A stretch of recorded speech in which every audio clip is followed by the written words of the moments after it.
This video is brought to you by John Robson Guitar Tuition.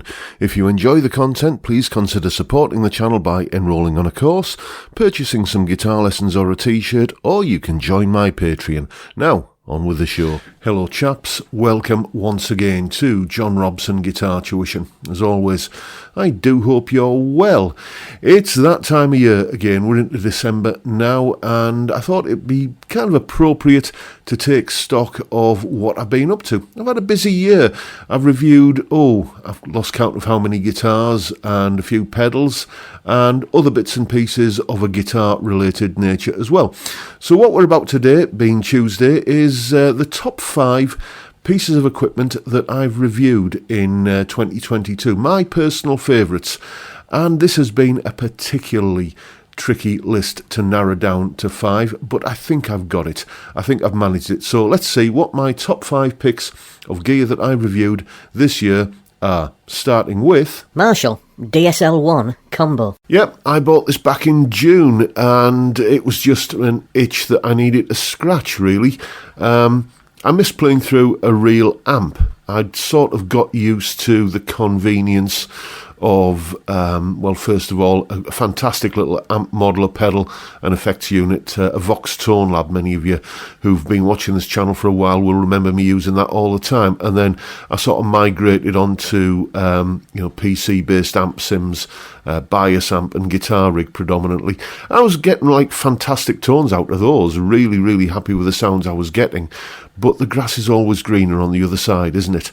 And I just had a hankering to plug into an all-valve, all-tube combo like this, and I think I paid £219 for it, and it's the best 200 quid or so I've spent in many a year.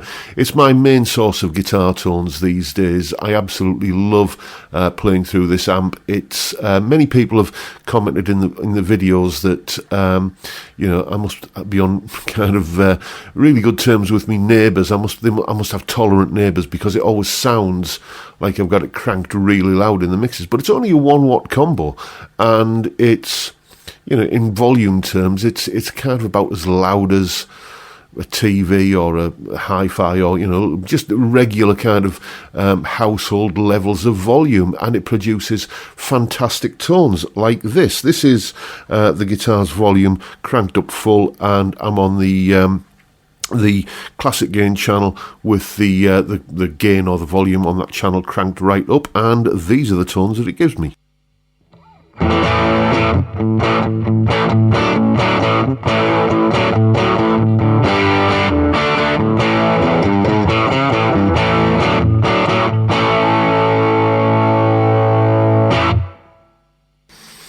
Really good, meaty kind of Marshall plexi type tones, and all you got to do to get a clean sound is just dial the guitar's volume control back. That's all I've just done now. I'm not going anywhere near a foot switch or anything like that.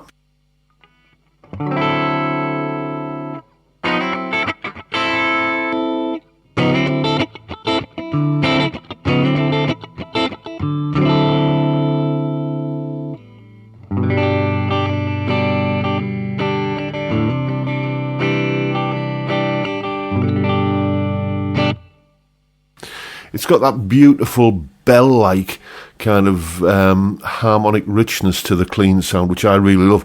As I always mention, I love being able to clean the sound by the guitar's volume control. It's rather than having like a foot switch, which is just a binary kind of thing for kind of one side of it is your clean sound and the other side is your overdriven sound. This is more like a blend control, and you can decide exactly how much dirt you want to dial in. I absolutely love the sort of organic, kind of way that happens. So yes, this little Marshall DSL-1 combo, it's my main source of guitar tones these days. Well, it's pretty much my only source of guitar tones these days, and it is going to remain that way for the foreseeable future. Next, Gibson Les Paul Tribute.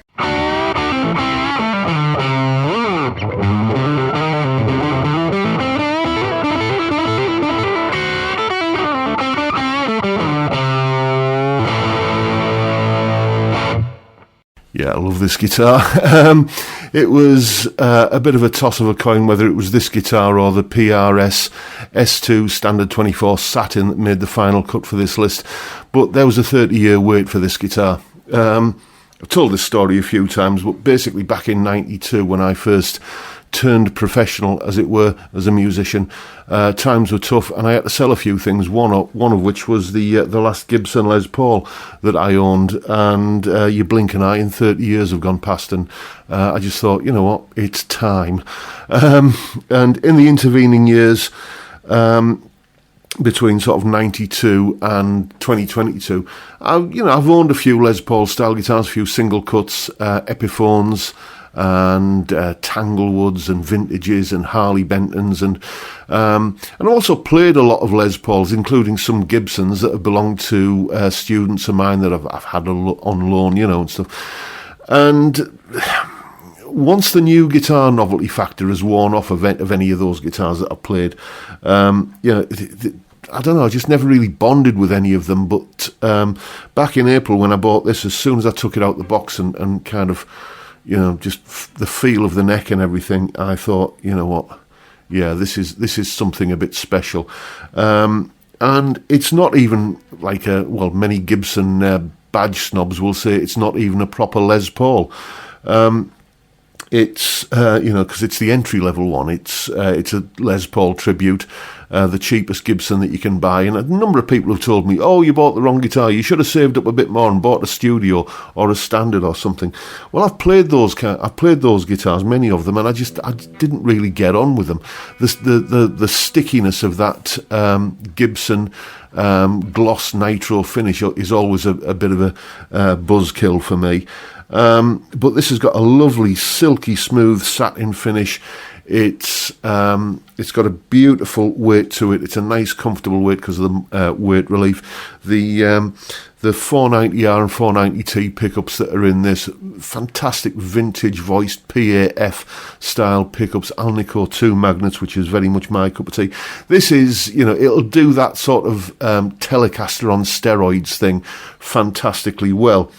I've never played a Les Paul that I've enjoyed as much as this one, and as I say, there was a 30-year wait for it, so that kind of makes it a little bit special. This one's going nowhere. I absolutely adore this guitar every time I pick it up. So it's not the kind of poshest Les Paul, but it's the best one I've ever played. So it's that's why it made the list. Next, Firsley Outlaw Coyote Plus.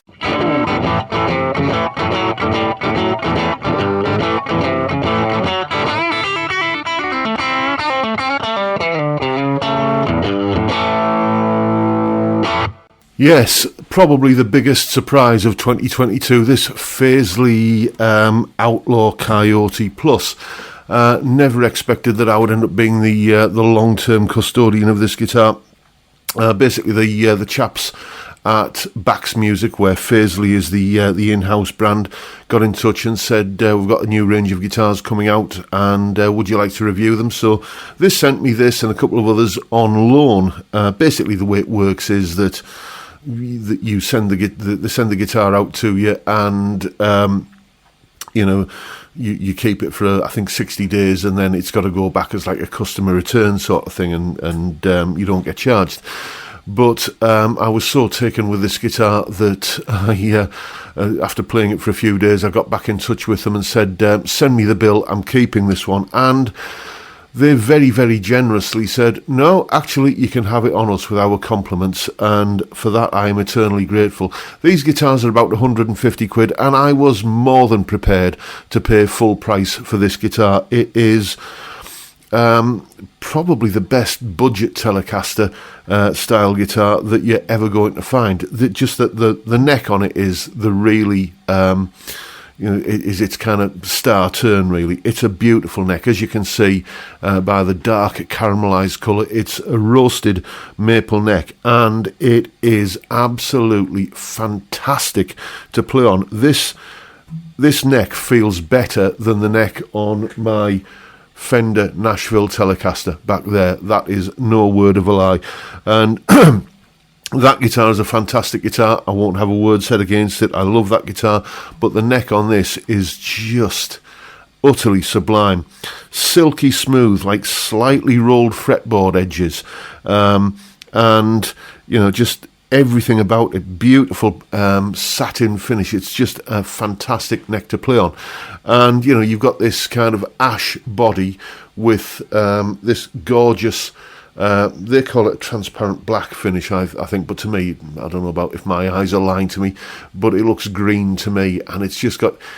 Thing about green Telecasters, I have being a long-term Status Quo fan, that sort of Francis Rossi vibe, it's that kind of sells it to me a little bit. Fantastic guitar, about 150 quid. I absolutely love this guitar. It sounds great. It's a great workhorse Telecaster, and it's an absolute bargain price. I have done some modifications to it, and we're going to be talking about those in just a moment. I think that's the next item on the list. Yes, indeed it is, just looking at my notes there. But just as it came, it was a fantastic guitar. I did a comparison video between this and the Fender back there, and this guitar gave a very, very good account of itself before I'd done any modifications to it, so that speaks volumes. So yeah, the Firsley Outlaw Coyote Plus, I've got to tell you, this is, whenever I need a Telecaster tone for anything, this is the guitar that I usually reach for. So yeah, love this guitar, and very grateful to Bax Music for the generous gift of it. So let's see what's next. Tone Rider, Alnico 2 Blues pickups.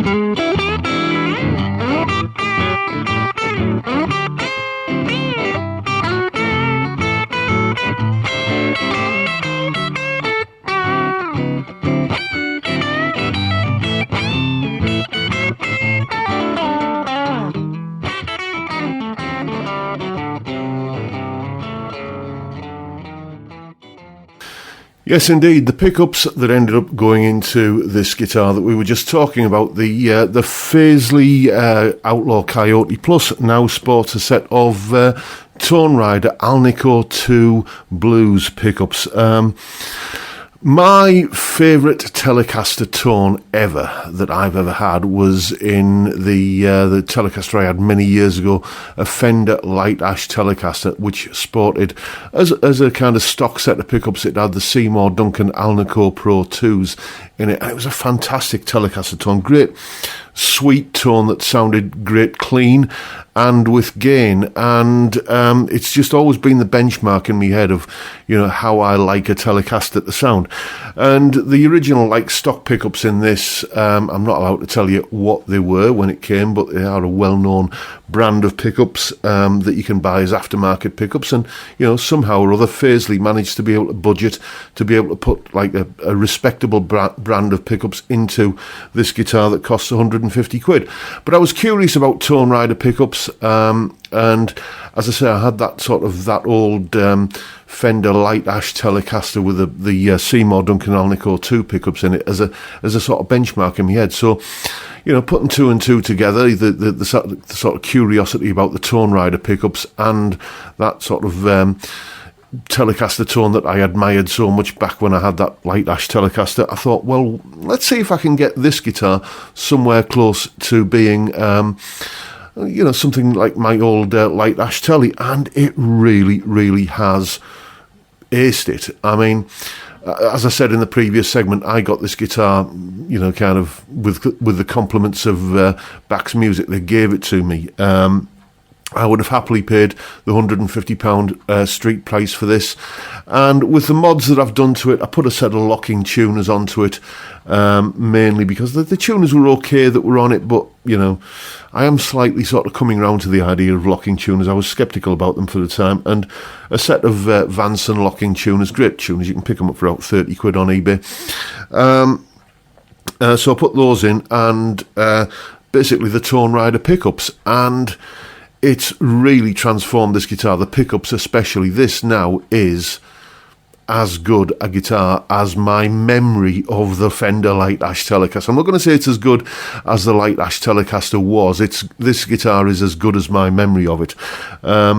So with all of the mods I've put into it, it probably owes me, if I'd paid for the guitar, let's say I'd paid for the guitar, if you want to do the same thing yourself, one of these guitars is 150 quid, and I think the Tone Riders were about 70, and a set of Vanson tuning pegs for another 30. So I put about another 100 quid into it, and so it would owe you about 250 quid if you got that. And it's basically a fantastic Telecaster for every situation. You know, if you like Telecasters and you're on a budget and you're not too bothered about what it says on the headstock, then this would definitely be a way to go. You know, roasted maple neck, ash body, locking tuners, great sounding pickups. What more could you want? This is now, even more so than before I did the mods, this is my go-to guitar when I want that sort of Telecaster tone.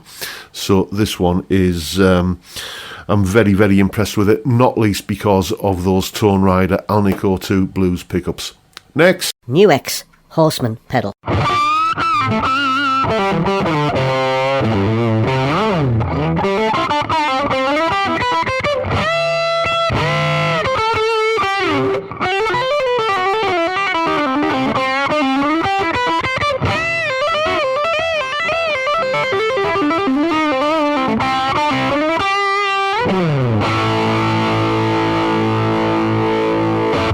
Yes, this one is another surprise. This was another gift that a very generous chap called Dr. Gomez 1. You'll often see him in the comments section and in the chat on the Friday live stream. He sent me this just basically because he wanted me to have this pedal. So thank you, Dr. Gomez 1. I am absolutely staggered by your generosity. In case you don't know about the new X Horseman pedal, it is 44 quid's worth or thereabouts of clone. Now, I have absolutely no experience at playing through a clone, so I don't have the bank balance for it, to be honest with you. So I can't tell you whether this is an accurate reproduction of that legendary pedal or not. What I can tell you is that I absolutely love the tone that this pedal gives me. It's fat and saturated, but yet still dynamic. Whenever you hear people talking about the legendary clon pedal, they always kind of say that the notes seem alive somehow, and I kind of get where that's coming from, playing through this pedal. I won't use a word like fizziness because that has negative connotations for guitar tone, so let's use a posh word for fizziness. There is an effervescence to the notes that you play with this. It just seems like everything is just that little bit more bursting with energy, and you know, it's like when a guitar is like really resonant, you know, and you can feel the vibrations of the wood through your rib cage and everything, even through all this padding, then it makes you play it with that little bit more enthusiasm and gusto. Well, the same is true of this pedal. So much so that, I mean, much as I absolutely adore the Marshall DSL-1 that we looked at earlier, and I was using, for high gain tones, I was using the ultra gain channel on the amp for high gain tones. As I say, it has like that sort of tube screamer into a JCM 800 kind of sound, the sound of kind of classic rock, really. And that was a perfectly usable, perfectly happy tone for me. But this just absolutely, I think, knocks it out of the park. I did a comparison video where you can hear the difference between the sound that the pedal's giving me into the classic gain channel on the amp and the ultra gain channel on the amp, and the pedal for me just wins hands down. It's a fantastic thing. It's my new favourite high gain lead guitar tone, and it puts a big daft grin on my face, as you can see whenever I'm playing with that tone. It's the main source of high gain tones. It's the only source of high gain tones that I now use in all videos and recordings, and I just absolutely adore this pedal. And it is, again, it wasn't something I set out to review. It's only here courtesy of the generosity of Dr. Gomez 1. So thank you once again, mate. And there you go. Those are my 5 picks for the best gear that I've reviewed in 2022. Let me know what you think of them. Let me know if you've got any of these things that I've been talking about and what your opinions are of them. Let me know if I've influenced you either one way or the other in terms of going out and buying these things. Just because I like them, it doesn't mean that you do. Maybe you heard my review of it and you thought, oh, I was thinking about one of those, but I'm not so sure now, I like the sounds and, the kind of the tones that I get out of everything that I've spoken about today. Maybe you do, maybe you don't. Let me know in the description, in the comments rather. And that is pretty much it for today, folks. Hope you've enjoyed the video and found it entertaining and useful in some small way. And if that's the case, please hit the subscribe button and the notification bell. Drop me a like while you're at it. And don't forget the live stream every Friday, 5 p.m. UK time, where we drink beer and talk about music and guitars. Great way to kick off the weekend. I'd love to see you there if you can make it. But for now, I'll bid you all a good day and say thank you so much for watching. Thank you for your time. Look after yourselves, folks. Stay well, stay safe, and above all, stay sane. Bye for now.